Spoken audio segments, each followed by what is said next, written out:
This video explains step by step the process of how to capture the behavior of a logic component in a truth table, how to derive Boolean equations from the truth table, and how to create the actual circuit from the Boolean equations. As an example, we'll be looking at the demultiplexer. If you haven't watched the video that explains how a demultiplexer works, please do that before you watch this video. All right, so we will be using a 1-bit 1 to 4 demultiplexer in this video to show how we can capture the behavior of that component and create a truth table from that, and then how we can derive the Boolean equations from that truth table and turn that into a circuit. The first thing I want to do is I want to label all the inputs and outputs, because this is very important in order to make sure that we capture the complete behavior and create a proper truth table. As you know, the demultiplexer has one input, so we were going to label this with I for input, and it has 4 outputs, so we will label this with O for output, and the upper output is output 0 all the way through 3. So the upper one on the right side is output 0, the second one is output 1, the third one is output 2, and the last one is output 4. In the bottom, we have the select bits. So these inputs are used to select which one of the outputs we will pass through the single input signal. Look closely to the splitter. You can see the index of the bit right on the splitter. So we have bit 0 on the right side and bit 1 on the left side.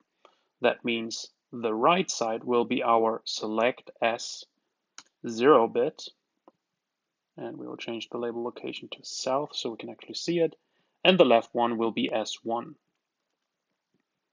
And again, we will change it to south. All right.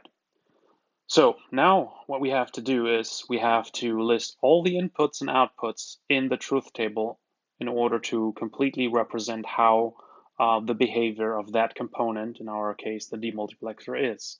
So we'll switch over to an Excel sheet to create a table. First thing, we're going to add the inputs on the left side of the table as columns, and then the outputs on the right side. So we start off with the select bits. So if you create a truth table, I always recommend start with the highest bit position on the left and then go down, because this way you can read the binary values as you would write them down if you have multiple outputs. And I'll explain how this comes in handy in a second. So we start off with S1, and that with just one input, and then S0, so the least significant bit on the right side. All right, those are 2 inputs. If we go back and check that, so we have 2 inputs here. See the square form of that pin, that means we have an input. So S1, S0, we have those. We have one more input I over here, so we're going to add this as an input too. And this was all of the inputs. So we have those and those. Now that's only left. The only thing that's left is are the 4 outputs over here. So we will add those too. And again, in the truth table, we will start with the most significant bit. So the highest index, in this case, 03, all the way down to 00. All right, 03, 02, 01, 00. And I want to make one thing super clear by adding a little bit of formatting. So that should go down here. It should go down until here. All right, so I'm gonna add a border between the inputs and outputs, because the following process is what you should do. In order to make sure that this truth table now captures every single possible input combination, you have to list all possible input combinations in that truth table. And if you think about what can happen, you can easily figure out what the different input combinations are. So we have the 2 select inputs. So this means we have the 4 different combinations: 0, 0, 0, 1, 1, 0, and 1, 1. So that's 4 combinations right there. But then again, the input can change between 0 and 1. So that also makes a difference. So we have 3 inputs in total. That means we have 2 with the power of 3 different combinations. That means we have 8 different combinations. So for each select bit pair, we will have two input values. So if we go in the table, we start off, for example, with the select input 0, 0. So for the select input 0, 0, we could have the input also being 0, or for the select input 0, 0, the input could be 1. Okay, so this is everything, every possible input combination for if the select bits are 0, 0. Now we continue. Now the select bits could also be 0, 1. And in this case, the input again could be 0, or it could be 1 for the same set of select inputs. And if you look closely, you can already see that each row is basically representing one possible combination of the 8 that we could have. And it's counting upwards in binary. So the first line is equal to decimal 0. The second line is equal to decimal 1. Here we have decimal 2, 3, and basically what happens is you count upwards until you covered all different combinations. So the next would be, if we have been here, the next would be 4, which is 1, 0, 0. And that is equivalent to the next select bit combination that we would have 1, 0. And again, for 1, 0, we could have input is 0, or it could be 1.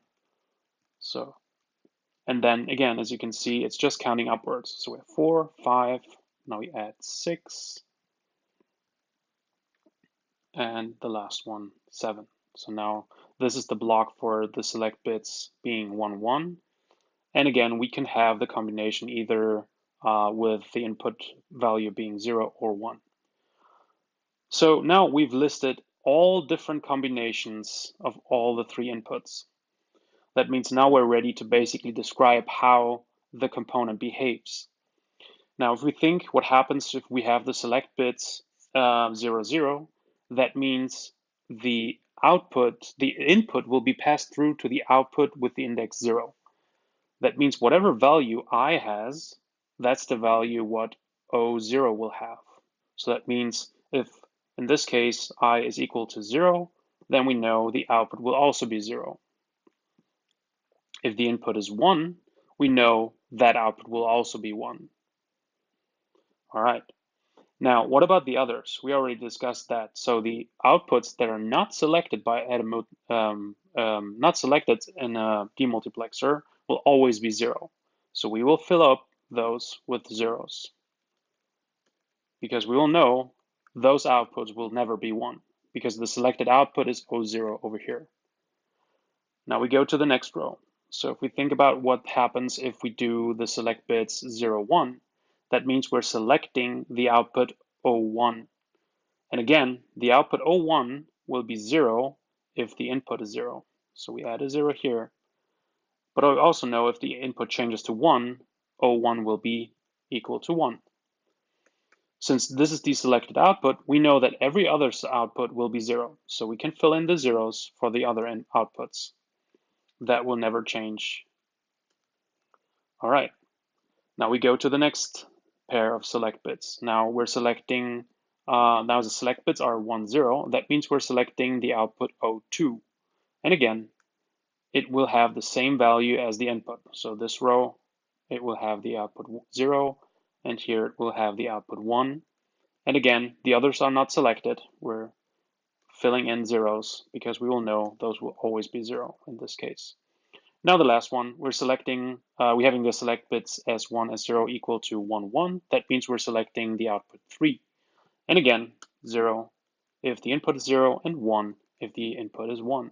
And the rest, zeros. And that's it. That's basically, we captured with this truth table, we captured the complete behavior of that component, because we covered every single possible combination of the inputs, and we listed how the outputs behave based on the outputs on the left side. Now the next step is to create the Boolean equations to be able to use those creating the circuit. So how to do that? The important thing is for each output, so in our case we have 4 outputs, for each output we need one Boolean equation. That means we need one equation for O3, one for O2, one for O1, and one for O0. So I'm going to go ahead and add those down here. All right. And the next step is, the process is, you pick one of the equations. So we start with O0. That's the column on the right side. And the process is, you go through that column, and for every one that we have here, you write down a term that describes how the inputs look like. So in our case, what the combination of S1, S0, and I is. In our case, we only have one, a single one in that column. So that's easy. So this means we're looking at this row where we have a 1 on the output, and we have to create a term that describes the specific input combination that we have for that row. So in this case, S1 is 0, S0 is 0, and I is 1. That means we will write down S1 not, because it's 0, S0 not, again, S0 is also 0, and I. So we won't add a not here because I in this case is 1. And that's it. Since we only have a single 1 in that column, that means we'll only have one term down here in the equation. We can assume for a second, we're just for an example, we assume that the output would be 1 up here too. So if you have multiple ones, what happens is you will create a term for every single one that you have in that column. So in our case, we already did this one. So if we would hypothetically say this is also 1, then again, you would look at this row and add a term that describes the specific input for that row. And what happens is you do the same as we did before. So we will add S1 not, since S1 is 0, S0 not, again, S0 is 0, and in this case, I not, because I in this case is also 0. And what you do now is, you have a term for each of the ones in that column, and you AND them together, and that will be your equation. So you AND together the single terms that you get for each one. All right, since this is a demultiplexer and clearly the output is 0 in that row, we'll revert back to the original one. That was, again, just hypothetical if we have multiple ones in that column for an output. All right, so I'll remove that. That was incorrect for the demultiplexer. And that's it. So this is the equation for O0. Now we continue with O1. In this case, we again have only a single 1 down here, so that makes it easy. So we're looking at this row, and we want to write down a term that describes the specific input combination for that row. So we're looking at those inputs, and we'll write down the specific input combination. So that means we'll have S1 not. Since it's 0, we'll have S0. In this case, we have a 1 here. That means we'll not add the NOT gate. And we have I. And again, we're done with the Boolean equation for O1. This was basically all that we covered, the complete column, since we only have a single 1 over here. Again, we'll repeat that process with O2 for the next equation. So we have a 1 down here. So we're looking at this row and this specific input combination. In this case, we'll have S1. We have a 1 here. S0 not. And again, I.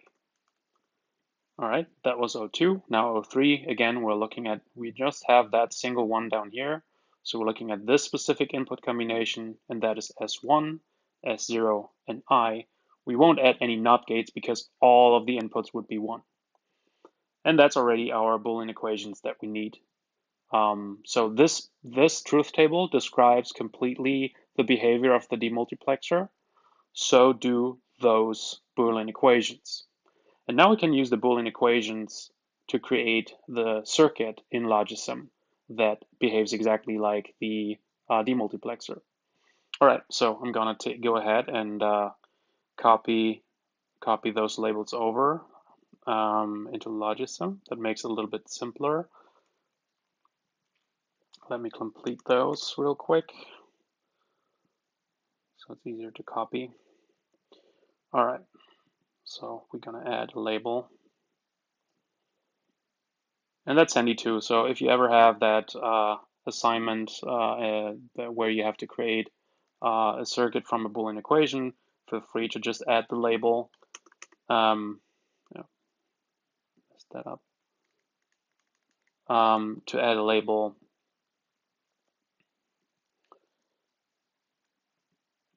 in order to not go back and forth between the different programs or the Excel sheet. All right, so I'm adding another label. And the third one, O2 equals, and we're adding another label for the third output, O2, and the fourth output, O3. And we're at the last label. All right, this will help us to create the circuit in a second. A little bit easier so we don't have to switch back and forth. All right, so what we're going to do now is I've already created a subcircuit, as you can see, that is titled 1-bit 1 to 4 demultiplexer. So this is where we'll implement basically our own demultiplexer. This was so this is basically the demultiplexer that is already built in Logisim, and we're basically creating our own.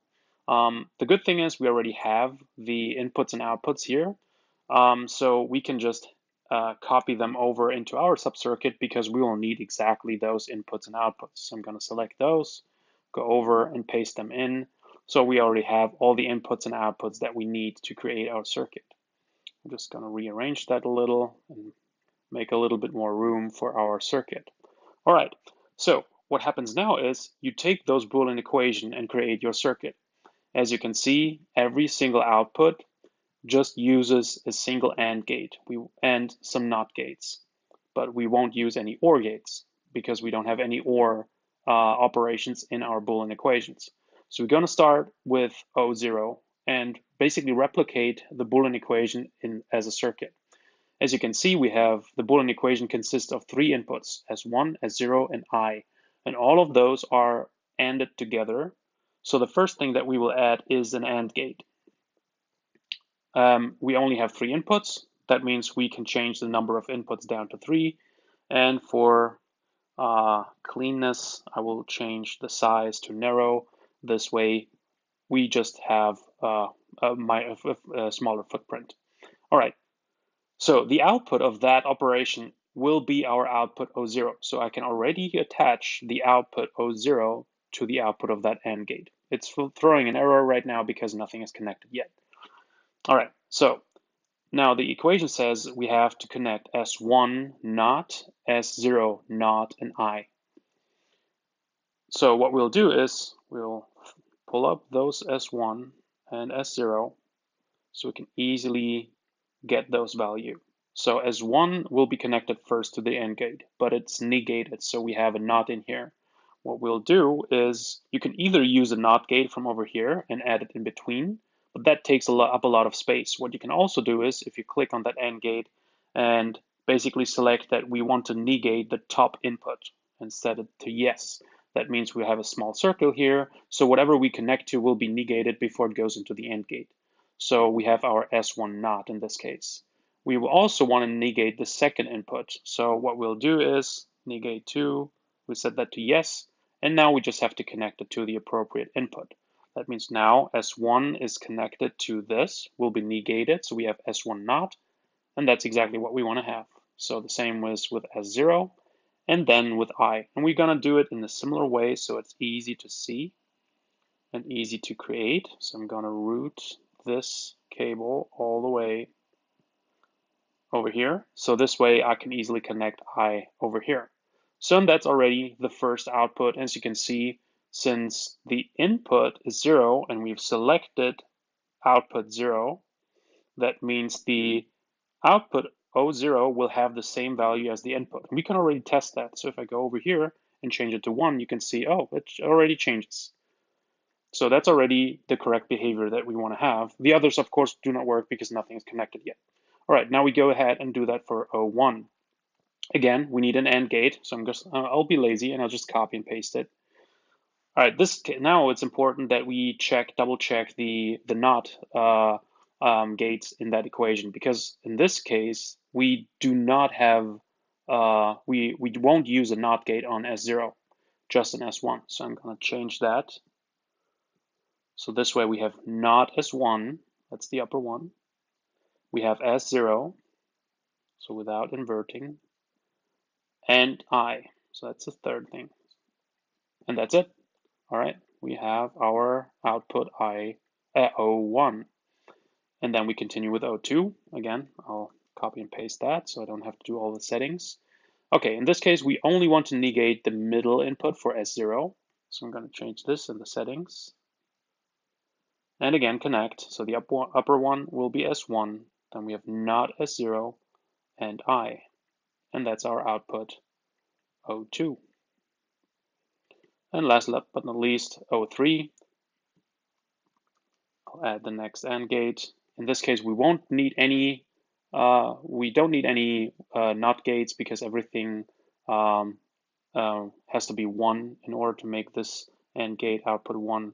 So we'll remove that negation here and just connect, because the equation says S1 and S0 and I, and that will be our output O3.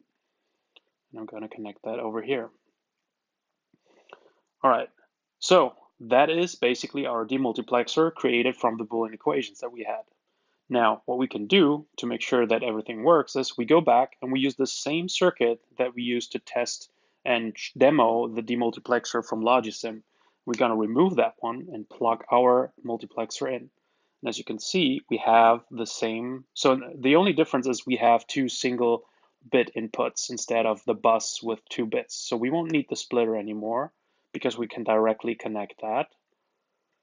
And I'll make some room in order to plug our demultiplexer in. Oopsie.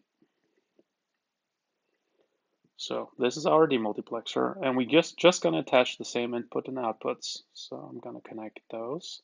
And now it's a very important thing. That one very important thing why you want to add labels to outputs and the inputs is that if you do this by setting the label down here, you can do the following. If you put the subcircuit in somewhere, sometimes you do not know which output or input is what. Now, if you label it, you can hover over it and it tells you which output is which. So in this case, we can make sure that we connect O0 to O0 and not maybe connect something else like O3 to O0. So this is a very important thing. And also if you hover over those, you know, okay, this is the I input, this is the S1, and this is the S0 input. So we can all properly connect everything and not mix up the wires. All right, and now let's test it. So we have selected the output O0. That means if we change the input, we'll see the output changes only on O0 and nothing else happens. If I change it to 0, 1, it will move to the output 1. If I change it to 1, 0, we will have the input signal pass through to output O2, and 1, 1 will pass it through to O3. And that's it. That already demonstrates that we have successfully created a circuit for the demultiplexer using the truth table that captured the behavior of the demultiplexer. We derived the Boolean equations from the truth table. So I can go back. So we created the truth table first to capture the behavior.